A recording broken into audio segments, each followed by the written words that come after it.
Hello and welcome. This is Mr. Andrews here as we are looking to read together our one book for our one school this year. This year we're going to be looking at the adventures of Zoey and Sassafras, Dragons and Marshmallows.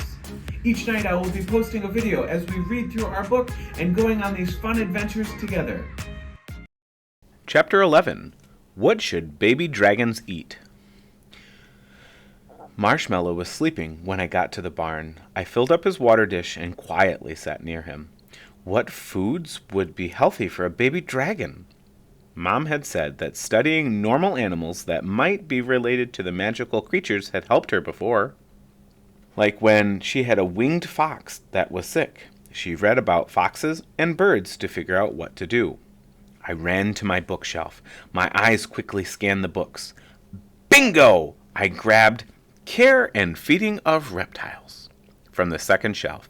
The chapter on reptile diets had just what I needed.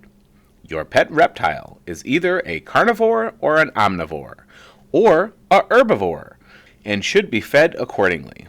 If your reptile is a carnivore, offer a source of meat.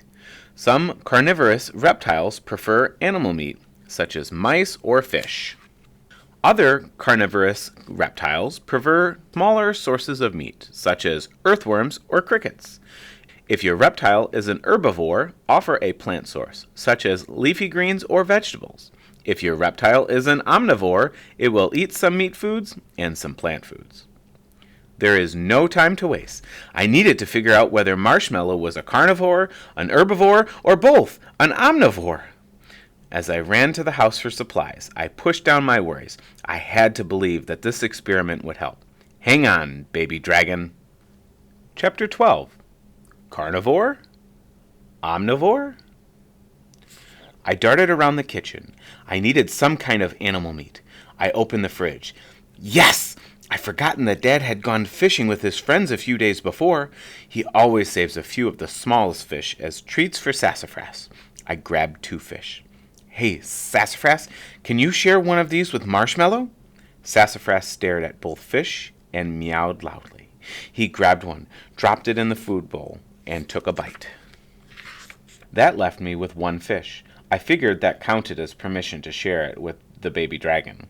I didn't want to see if Sassafras would change his mind. I quickly gathered the other things I needed for the experiment and went straight to the barn with Sassafras at my heels. If Marshmallow ate either the fish or the worms but ignored the plants, he was probably a carnivore. If he ate just the plants, he was probably an herbivore. And if he ate both meat and plants, he was probably an omnivore. I knew I should be writing all of this in my journal, but it would have to wait until later. Little Marshmallow needed me to be quick. He is still lying there, slumped on the ground and barely awake. I didn't think he'd make it over to the plates, so I put it all right in front of him. Sassafras meowed and stared at that fish longingly. I picked him up and petted him. It gave my nervous hands something to do. I waited. Nothing happened. Little Marshmallow was too weak. I snuggled Sassafras and tried to think. What could I do? Maybe I should put the food right up to his mouth. I dangled some worms in front of him and wiggled them. Want a little taste? Marshmallow took a lick and then laid his head back down. I tried the same thing with each of the other foods. He gave them all 1 lick. He didn't eat any of them. I sat on the ground and put my head in my hands. I couldn't even watch anymore. Then I heard a sound. I look up to see Marshmallow crawling over to the fish. He swallowed the whole thing in 1 gulp. Then he tucked his tail under his head and closed his eyes and went to sleep. I crossed my fingers and toes that the fish and a nap would do the trick. It was breaking my heart to see little Marshmallow so sick. Sassafras bumped my chin with his head and purred. He could tell that I was super worried about Marshmallow.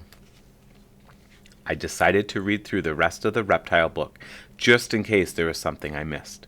Sassafras curled up in my lap like a warm, rumbling blanket as I read. Thank you for going on this adventure with me as we work through our book, Zoey and Sassafras, Dragons and Marshmallows. We'll see you next time.